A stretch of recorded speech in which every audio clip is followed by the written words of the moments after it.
அனைவருக்குமே வணக்கம்.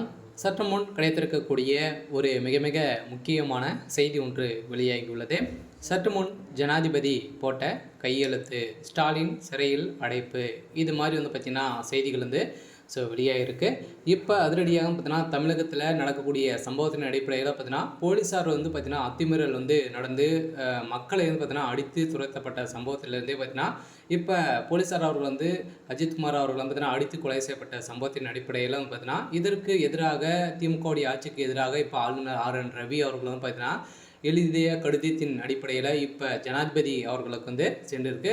இப்போ ஜனாதிபதி அவர்கள் போட்ட கையெழுத்தின் அடிப்படையில் தான் இப்போ முதல்வர் ஸ்டாலின் அவர்கள் இப்போ சிறையில் அடைக்கப்பட போகிறதாக இப்போ தகவல் வெளியாக இருக்குது. ஸோ இதை பற்றி தான் இந்த வீடியோவில் நம்ம முழுமையாக பார்க்கலாம். ஸோ அதுக்கு முன்னாடி நம்ம சேனலுக்கு இப்போ தான் நீங்கள் முதல் முறையாக வந்திருக்கீங்க அப்படின்னா மறக்காமல் நம்மளுடைய சேனலை சப்ஸ்கிரைப் பண்ணி சப்போர்ட் பண்ணுங்கள். ஸோ வாங்க வீடியோக்குள்ளே போகலாம்.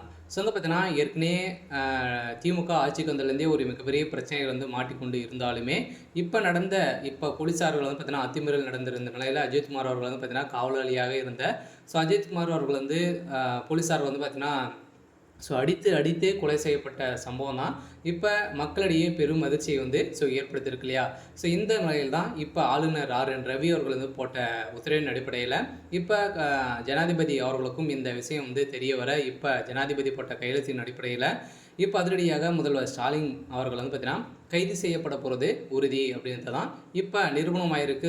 இப்போ அதிரடியாக வருகின்ற சட்டமன்ற தேர்தலுக்காக அயராமல் பார்த்தீங்கன்னா உழைத்து வந்தாலுமே திமுகவுக்கு நிறைய எதிர்ப்புகள் வந்திருக்கு. இருந்தாலும் இந்த அஜித்குமாருடைய விஷயத்தை பொறுத்த அளவுக்கு பார்த்திங்கன்னா இதில் முக்கிய புள்ளிகள்லாம் பார்த்தீங்கன்னா சிக்கியிருக்காங்களே. ஏற்கனவே குற்றவாளியாக கைது செய்யப்பட்டு இருக்கக்கூடிய நிகிதா அவர்கள் பார்த்தீங்கன்னா இப்போ அவர்கள் கொடுத்த வாக்குமூலத்தின் அடிப்படையில் தான் இவர்கள் பார்த்தீங்கன்னா திமுக ஒரு பிளான் பண்ணி செஞ்சுருக்காங்க. இதுக்கு பார்த்தீங்கன்னா 10 லட்சம் ரூபாய் மேலே பார்த்தீங்கன்னா இந்த உடைய வழக்கு முடிப்பதற்காக நிகிதா அவர்கள் கொடுத்துருக்காங்க.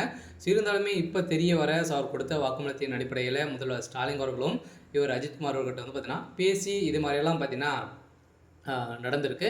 இந்த பேச்சு உரையாடல் பார்த்தீங்கன்னா இப்போ அதிரடியாக வெளியே இருக்குது. இந்த ஆடியோ வெளியிட்ட இந்த நிலையில் தான் இப்போ ஜனாதிபதி அவர்களுக்கு இந்த ஆதாரங்கள் கிடைத்திருக்கு. இந்த ஆதாரத்தின் அடிப்படையில் ஜனாதிபதி அவர் போட்ட கையெழுத்தின் அடிப்படையில் முதல்வர் ஸ்டாலின் அவர்கள் சிறையில் அடைக்கப்பட போகிறாரு அப்படின்ற மாதிரி காலையிலேருந்தே ஒரு பரபரப்பான தகவல் வெளியாகி இருக்குது. அடுத்தடுத்தாக பார்த்தீங்கன்னா திமுக சார்ந்த முக்கிய புள்ளிகள்லாம் கைது செய்யப்பட போகிறாங்க. திமுகவுடைய தலைமுகம் அத்துமீறி தான் பார்த்தீங்கன்னா இப்போ நடந்துட்டு இருக்குது அப்படின்ற நிறைய குற்றச்சாட்டுகள் வந்திருக்கு. இந்த குற்றச்சாட்டின் அடிப்படையில் திமுக அரசுக்கு எதிராக இப்போ ஜனாதிபதி போட்ட கையெழுத்து இப்போ முதல்வர் ஸ்டாலினுடைய கதை ஒட்டுமொத்தமாக முடிந்திருக்கு.